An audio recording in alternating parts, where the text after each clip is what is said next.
The ship shook as another alien blast hit its hull. Captain Hyun-woo Kim held onto his chair as sparks flew from the control panels around him. His ship, the Soul's Pride, was old and damaged. It had been fighting the Vorthak Empire for 3 years and it was losing badly. "Captain, our shields are down to 20%, said Mi-young Park from her position at the weapons station. Her voice was calm, but Hyun-woo could see the worry in her eyes. They all knew their ship could not take much more damage. Through the main screen, Hyun-woo watched the burning planet below. New Busan had been a peaceful mining colony with 2 million people. Now it was under attack by alien ships. The Vorthak had come without warning, just like they did to every human world. "How many people are still on the evacuation ships?" Hyun-woo asked. "About 50,000, Mi-young replied. "The transport ships are moving as fast as they can, but the aliens are getting closer." Hyun-woo nodded. His job was simple: protect the civilian ships until they could jump to hyperspace. It did not matter that his ship was outnumbered 10-1. It did not matter that the Soul's Pride was barely holding together. Those people needed time to escape. "Taeho, how are our engines?" he called to the chief engineer. "Not good, Captain." Taeho Lee's voice came through the speakers. "The hyperspace drive is damaged. We can maybe make one more jump, but after that we're stuck wherever we go."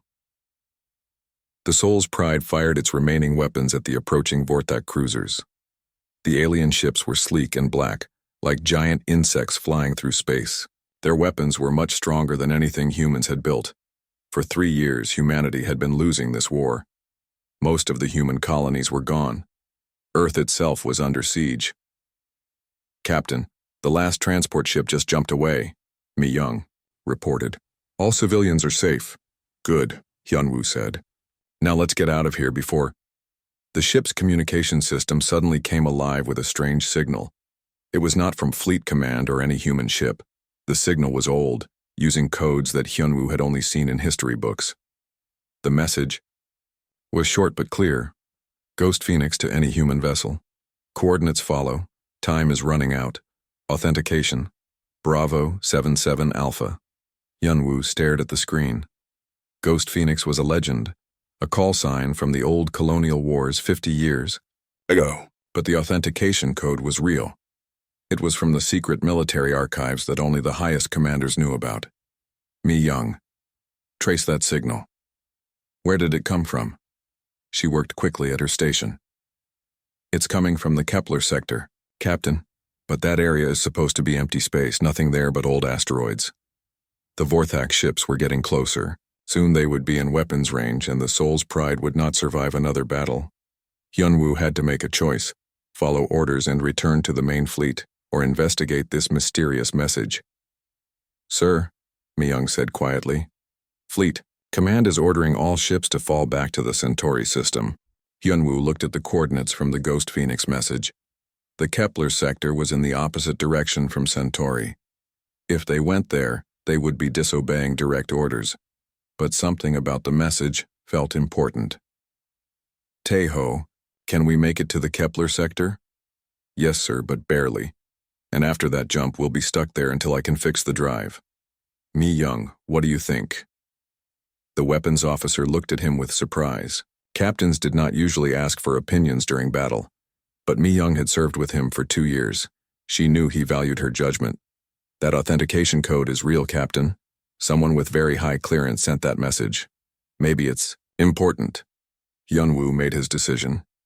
"Set course for the Kepler sector, maximum speed." "Sir, that's against orders," Mi-young said, though she was already programming the navigation system. "I know," Hyun-woo replied, "but sometimes you have to trust your instincts." The Soul's Pride turned away from the battle and activated its damaged hyperspace drive. The stars stretched into lines as they jumped to light speed. Behind them, the Vorthak ships continued their attack on the empty planet below. 3 hours later, they arrived in the Kepler sector. At first, everything looked normal. There were asteroids floating in space, just like the star map showed. But as they got closer, Taeho noticed something strange. "Captain, these asteroids are not natural. Someone moved them here and arranged them in a pattern." "A pattern?" Hyun-woo asked. "Yes, sir. They're hiding something big in the center," Mi-young ran a deep scan with their sensors. What she found made her gasp. "Captain, there's a massive structure inside that asteroid field. It's huge, much bigger than any ship I've ever seen. Is it alien?" "No, sir. The metal composition is human. But the design, I've never seen anything like it." As they moved closer to the asteroid field, hidden sensors detected their approach. Suddenly, the asteroids began to move. They were not real asteroids at all, but cleverly disguised shields. As they pulled apart, they revealed something that should not have existed. It was a battleship, but unlike any ship in the human fleet. It was nearly 4 kilometers long, with thick armor and weapons that looked far more advanced than anything Hyunwoo had ever seen. The ship was dark and silent, floating like a sleeping giant among the fake asteroids. "My God," Mi-young whispered. "What is that thing?" Before Hyunwoo could answer, their communication system activated. An old man's face appeared on the screen. He was wearing an admiral's uniform, but the rank insignia was from an older time. "Welcome to the Kepler sector," the old man said. "I am Admiral Sungmin Choi. I've been waiting a long time for someone to find us." "Admiral Choi?" Hyunwoo could not believe it. "But you died 20 years ago. The records say—" "The records lie," Choi interrupted. "I've been here, protecting humanity's greatest secret. That ship you're looking at is the Battleship Indomitable. And if you're here, it means the war is going very badly." Hyunwoo nodded. "Yes, sir. We're losing. Most of our colonies are gone. Earth is barely holding on." "Then it's time," Admiral Choi said. "Time to wake the ghost and change this war forever. Prepare to come aboard, Captain. We have much to discuss." As the Soul's Pride moved toward the massive battleship, Hyunwoo felt a strange mixture of hope and fear. Whatever secrets this ship held, they were about to change everything. The docking bay of the Indomitable was enormous. Hyunwoo had never seen anything like it. The Soul's Pride, which had always seemed like a decent-sized ship, looked tiny inside the massive battleship. As they walked through the corridors, Hyunwoo, Mi-young, and Taeho stared at everything around them. The walls were made of some kind of advanced metal that seemed to shimmer in the light. The corridors were wide enough for 10 people to walk side by side. Everything was clean and new, as if the ship had been built yesterday instead of 50 years ago. Admiral Choi walked ahead of them, his old legs still strong and steady. "I know what you're thinking," he said without turning around. "How is this ship so perfect after all these years? The answer is simple.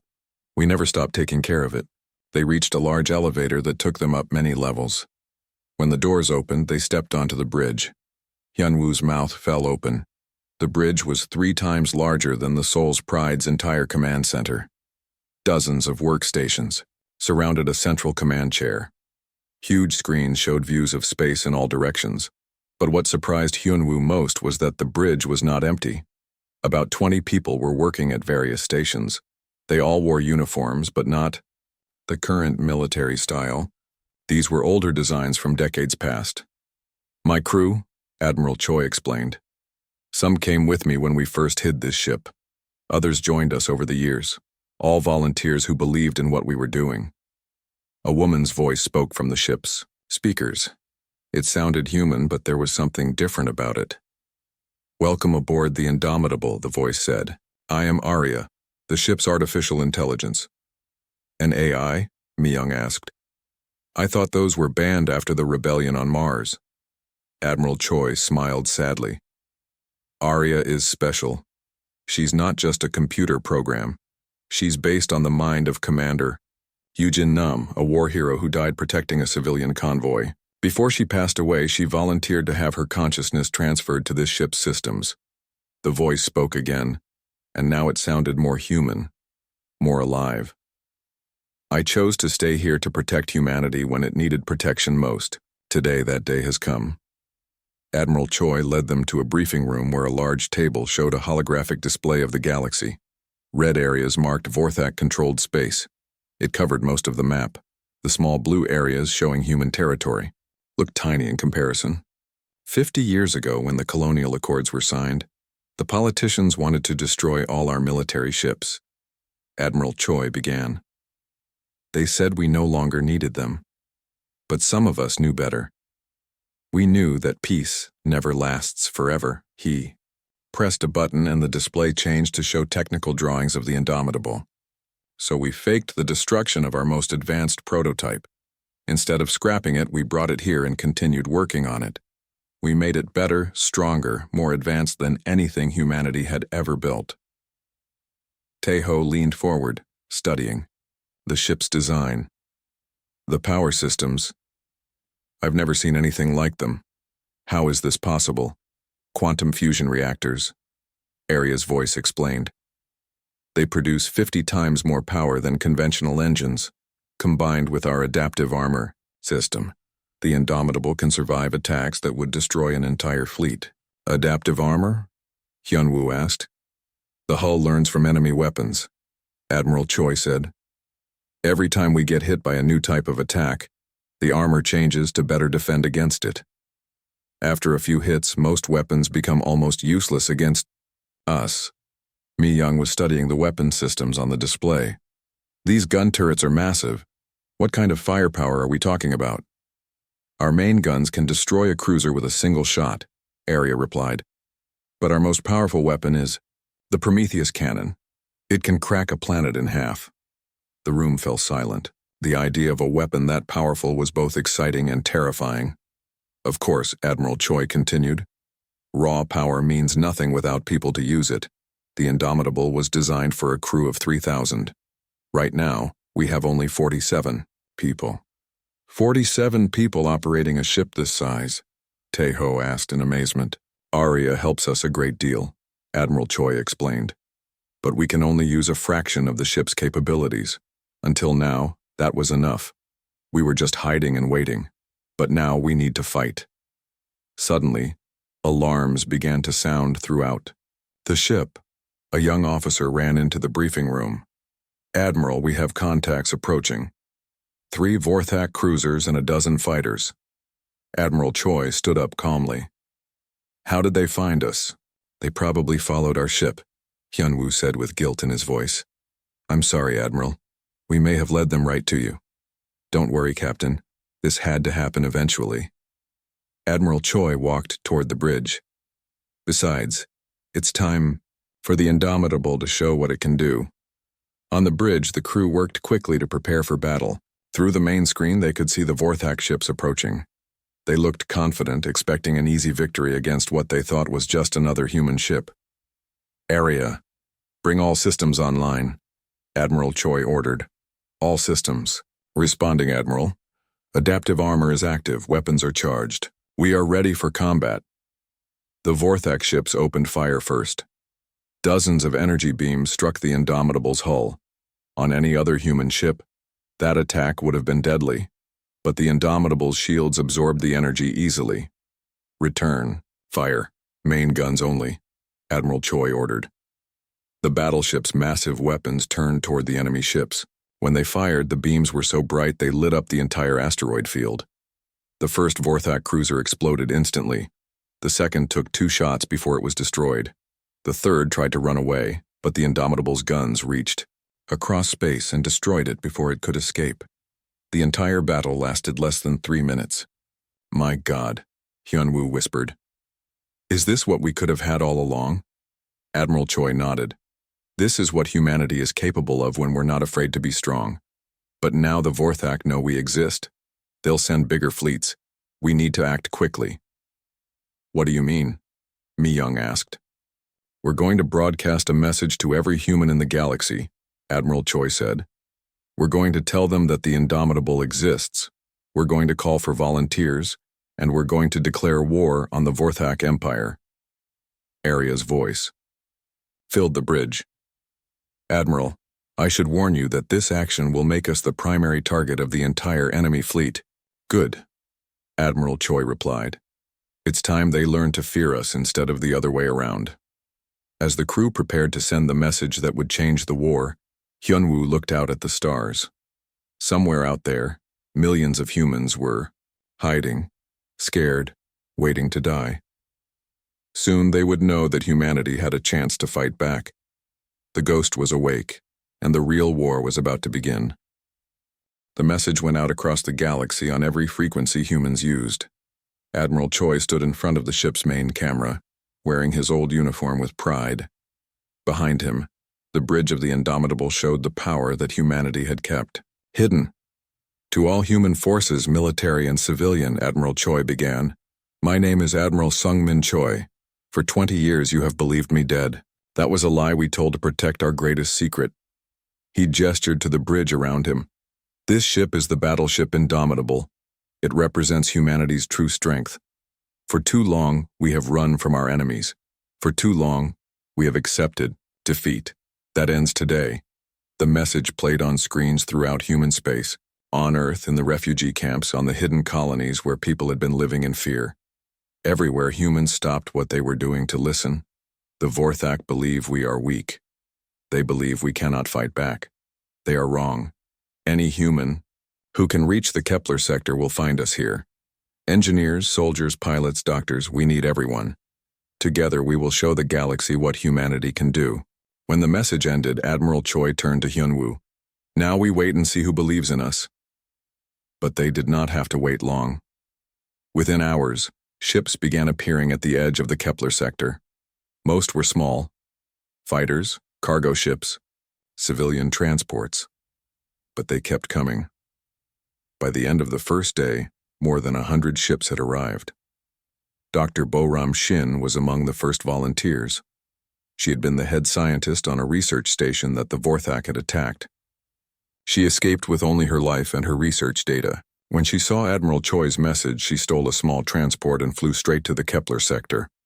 Admiral, she said when she came aboard the Indomitable, I have information about the Vorthak that you need to see. In the briefing room, Dr. Shin showed them her research. The aliens have been using human prisoners as slaves in their weapon factories. Thousands of our people are being forced to build the guns that kill other humans. The holographic display showed images that made everyone angry. Humans in chains, working in terrible conditions, building weapons for their captors.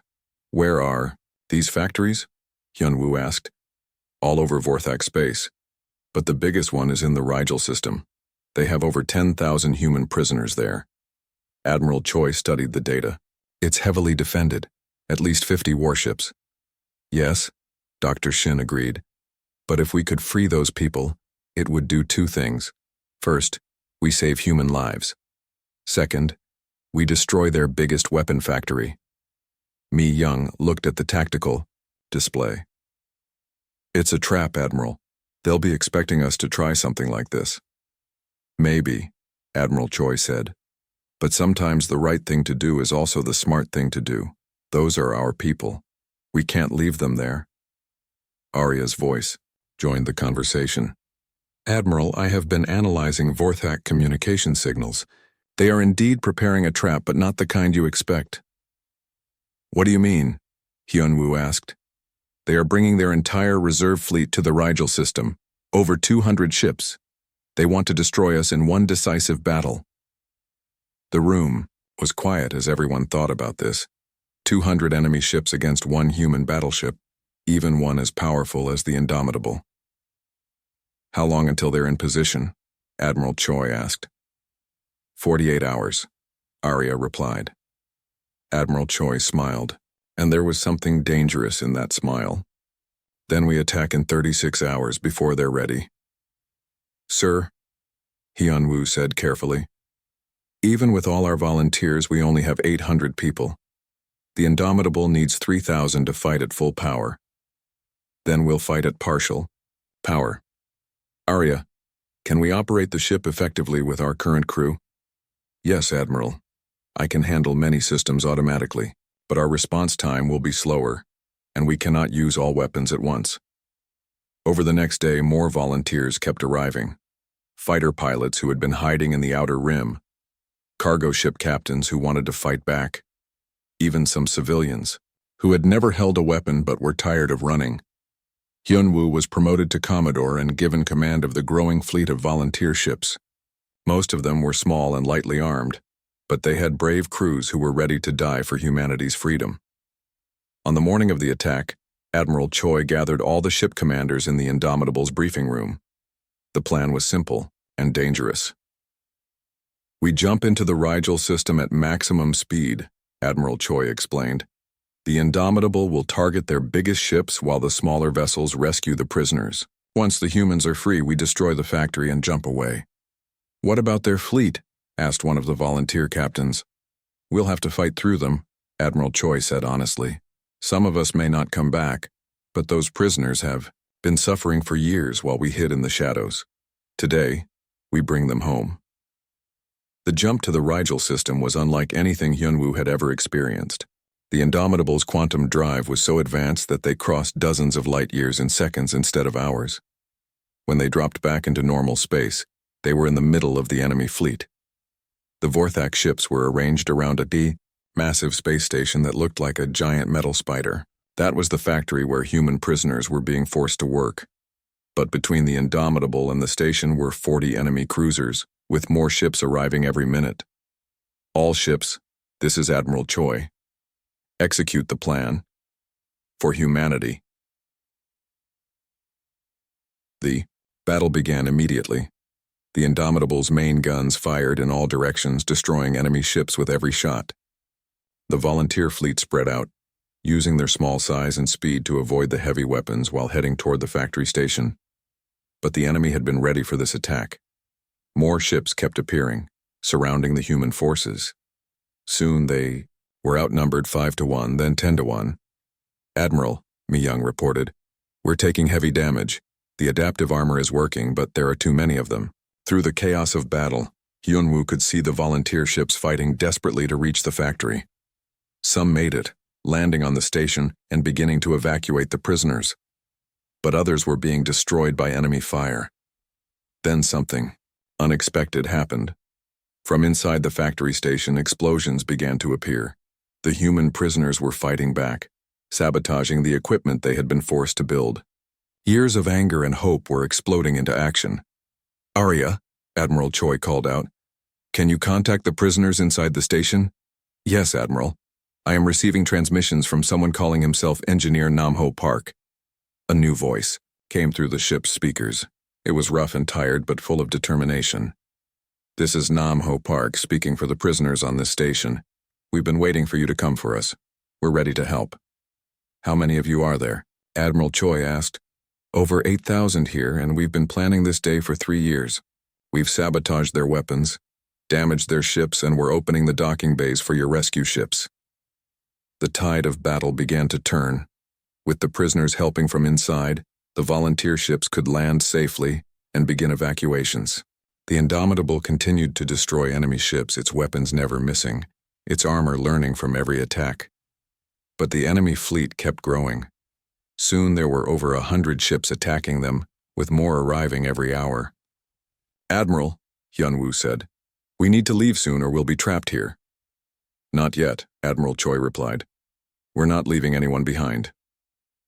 As the last of the prisoners were evacuated, Engineer Namho Park sent one final message. Admiral, we've set charges throughout the factory. In 5 minutes, this entire station will explode. Thank you for not forgetting us. Thank you for never giving up hope, Admiral Choi replied. The human fleet jumped away just as the factory exploded. The blast was so powerful it destroyed 20 nearby Vorthak ships. As they escaped to safety, Hyunwoo looked at the rescued prisoners filling their ships. For the first time in years, humanity had struck back and won.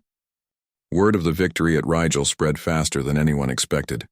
The rescue of 8,000 prisoners and the destruction of the Vorthak's biggest weapon factory sent a message across the galaxy. Humanity was fighting back. Every day, more ships arrived at the Kepler sector. The volunteers came from everywhere. Retired military officers who had been living in hiding, cargo pilots who converted their ships into fighters, even families with children who wanted to help in any way they could. One of the most important arrivals was Colonel Jae Sung-han. He had been the leader of a special forces unit that fought behind enemy lines for 2 years before his team was captured. He escaped from a prison camp just days before the Indomitable's message reached him. Admiral Choi, he said when he came aboard the battleship, I have 300 soldiers with me. We've been fighting the Vorthak up close for years. We know how they think and how they fight. Admiral Choi welcomed the colonel warmly. We need experienced soldiers. What can you tell us about enemy tactics? Colonel Han pulled up tactical displays showing Vorthak battle formations. They're good fighters, but they're not creative. They follow the same patterns every time. Once you know what to expect, you can beat them. Another important volunteer was Dr. Yunsu Yang. She had been studying Vorthak biology for the government before the war started. Her research had been considered unimportant then, but now it might save lives. I've been analyzing the alien prisoners we captured at Rigel, she told Admiral Choi and his staff. I've found something interesting about their nervous system. Dr. Yang showed them brain scans of Vorthak soldiers. Their neural networks are very different from ours. They're vulnerable to specific electromagnetic frequencies. If we can build weapons that use these frequencies, we can disable them without killing them. Without killing them? Hyunwoo asked. Why would we want to do that? Because, Dr. Yang explained, if we can capture their soldiers instead of killing them, we might be able to negotiate an end to this war. Dead enemies can't surrender. Admiral. Choi was very interested in this idea. How long would it take to develop these weapons? With the Indomitable's advanced manufacturing systems, maybe a week. Do it, Admiral Choi ordered. As the human fleet grew, they moved from the asteroid field to a proper space station that volunteers had built in just 2 weeks. The Kepler base became humanity's secret military headquarters. By now, they had over 800 ships of various sizes and nearly 30,000 people. Commodore Hyunwoo found himself in charge of training pilots from all over human space. Some were experienced military veterans, but many were civilians who had never flown in combat before. The most important thing, he told a group of new pilots, is to work together. The Vorthak have bigger ships and better weapons, but we have something they don't understand. We fight for each other. Intelligence officer So Young Kang had been busy intercepting enemy communications. Her team had discovered something that could change the entire war. Admiral, she reported during a staff meeting, I've found the location of the Vorthak High Command. It's a massive space station called the Nexus hidden in the Andromeda Nebula. The holographic display showed a station that was even larger than the factory they had destroyed.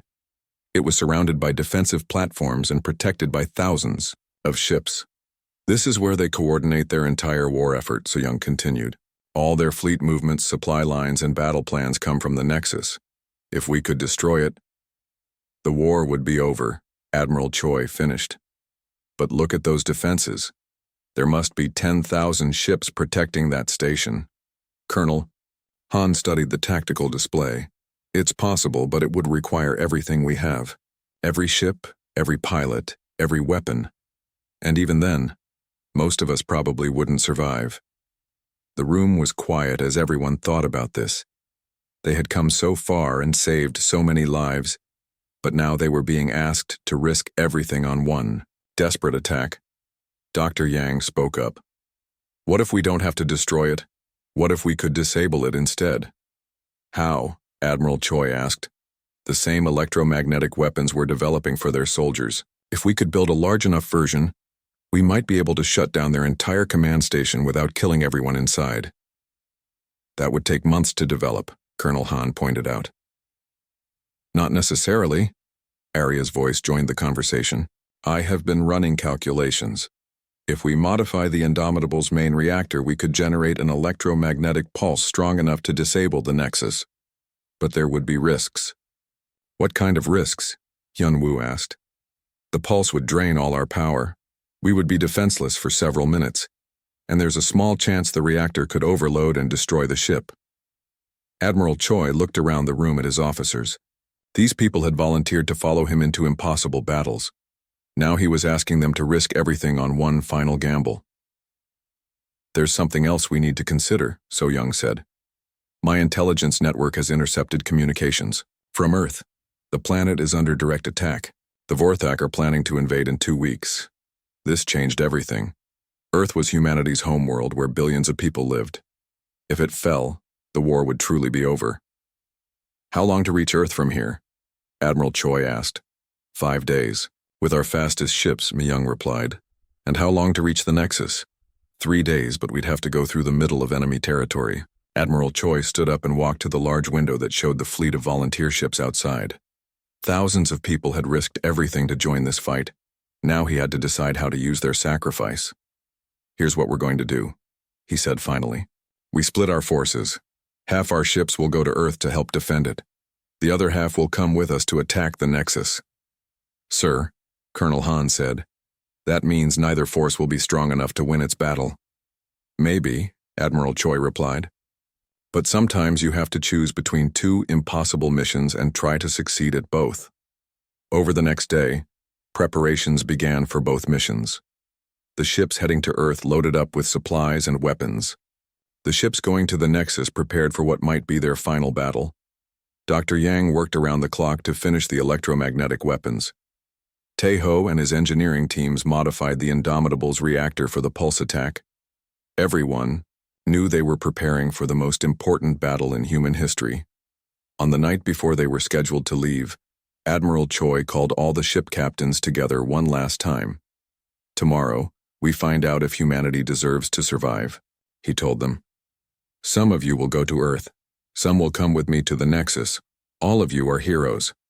He looked around the room at faces both young and old, experienced and new, but all determined. "For 3 years we've been running from our enemies. Tomorrow we stop running. Tomorrow we show them what humans can do when we refuse to give up." As the meeting ended and the captains returned to their ships, Hyunwoo stayed behind to speak with Admiral Choi privately. "Admiral, are you sure about this plan? We're risking everything on one attack." Admiral Choi smiled, but there was sadness in his eyes. "Commodore, I've been preparing for this moment for 20 years. The Indomitable was built for this exact purpose, to be humanity's last hope when everything else failed. And if we don't succeed, then at least we'll fail fighting, not hiding." Outside the window, the volunteer fleet prepared for humanity's greatest gamble. The final battle began at dawn, ship time. The Indomitable and 400 volunteer vessels jumped into the Andromeda Nebula, where the massive Nexus station waited like a metal planet surrounded by thousands of enemy ships. Commodore Hyunwoo stood on the bridge watching the tactical display show red enemy contacts in every direction. They were outnumbered 20-1, but there was no going back now. "All ships, this is Admiral Choi." The commander's voice reached every vessel in the human fleet. "Today we end this war. For Earth, for our families, for everyone who cannot fight, we will not fail them." The Vorthak fleet moved to surround the human ships, confident in their overwhelming numbers. Their commander, Overlord Kent, had been preparing for this moment since the Indomitable first appeared. He wanted to destroy the human superweapon personally. "Begin the attack," Admiral Choi ordered. The space around the Nexus erupted in weapon fire. The Indomitable's massive guns destroyed enemy cruisers with single shots, while the volunteer ships used their speed and small size to avoid the heavier weapons. But for every Vorthak ship they destroyed, 2 more seemed to take its place. In the engineering section, Tae-ho Lee worked frantically to prepare the electromagnetic pulse weapon. The modifications to the reactor were complete, but the system had never been tested at full power. "Admiral," he called over the communications, "the pulse weapon will be ready in 10 minutes, but I need to warn you about something." "What is it, Tae-ho?" "The energy drain will be enormous. When we fire the pulse, every system on the ship will shut down for at least 5 minutes. We'll be completely defenseless." Admiral Choi watched as another group of volunteer ships was destroyed by enemy fire. Good people were dying to give him this chance. He couldn't waste their sacrifice. "Understood. All ships, prepare to cover the Indomitable when we lose power." Meanwhile, Colonel Jae-sung Han was leading boarding parties onto Vorthak ships throughout the battle zone. His special forces teams had been practicing these attacks for weeks, and they moved through enemy vessels like ghosts. "Admiral," Han reported, "we're finding more human prisoners on these ships, hundreds of them, being used as slave labor. Can you free them?" "We're trying, but some of them are too weak to move. We need medical teams." Dr. Eun-soo Yang had been working in the Indomitable's medical bay, treating wounded volunteers from the battle.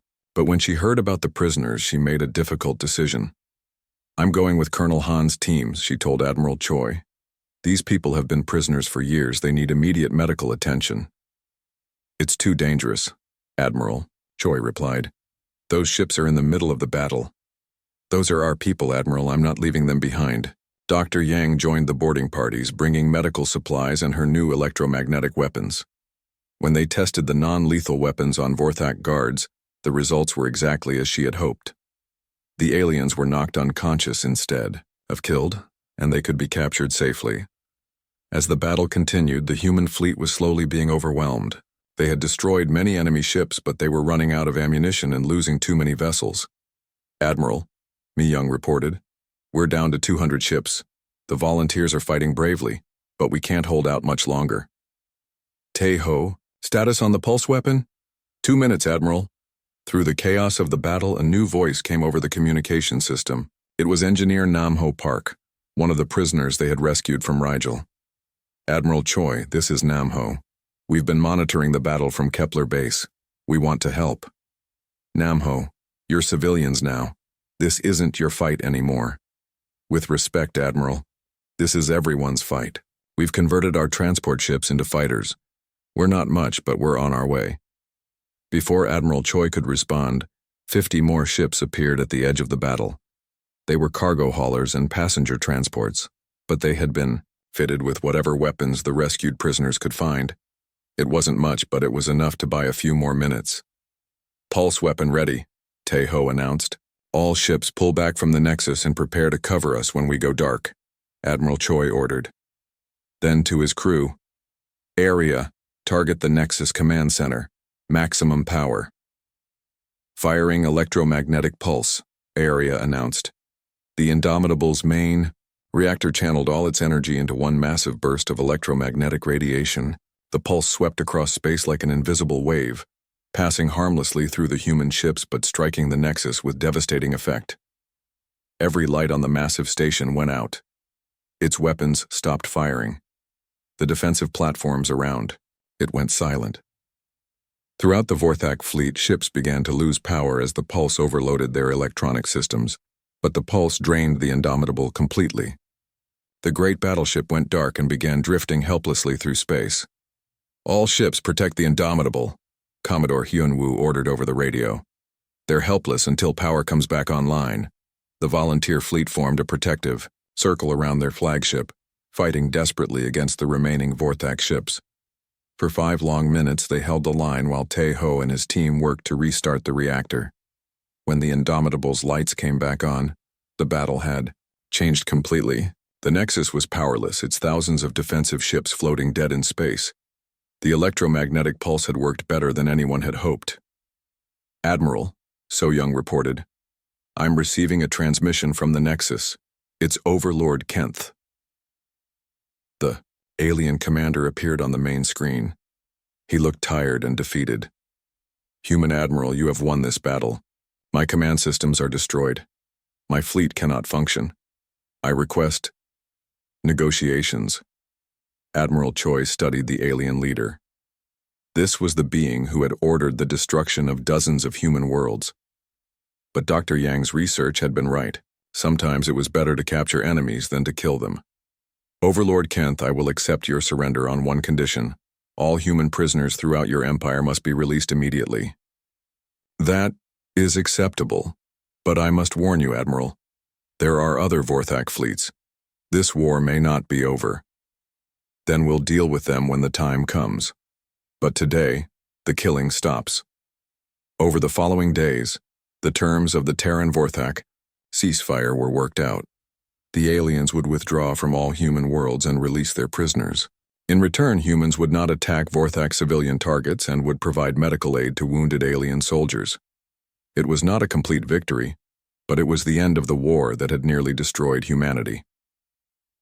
6 months later, Admiral Choi stood on the bridge of the Indomitable as it led a fleet of exploration ships toward unknown regions of space. The great battleship had become the flagship of the new United Terran Navy, but its mission was now peaceful exploration rather than war. Commodore Hyun-woo had been promoted to admiral and was rebuilding the defense fleets around Earth and the other human worlds. The rescued prisoners had become some of humanity's most valuable citizens, sharing their knowledge of alien technology and culture. Dr. Yang had established the first interspecies medical institute, where human and Vorthak doctors worked together. to heal the wounds of war. Even some of the alien soldiers who had been captured were choosing to stay and help with the peace process. "Admiral," Aria's voice spoke on the bridge, "I'm detecting a signal from an unknown species in the next star system. Should we investigate?" Admiral Choi smiled as he looked out at the stars ahead. "Yes, Aria, but this time we go as explorers and friends, not as warriors." The war was over, but humanity's greatest adventures were just beginning. The Indomitable had been built to save civilization, and it had succeeded. Now it would help humanity reach for the stars with hope instead of fear. Behind them, Earth and the other human worlds were rebuilding. Ahead of them lay infinite possibilities. The hidden battleship had emerged when humanity needed it most, and it had changed the war forever. But more importantly, it had changed humanity itself. They had learned that their greatest strength was not in their weapons or their ships, but in their willingness to fight for each other, and their wisdom to choose mercy when victory was within reach. The ghost had awakened, and the galaxy would never be the same.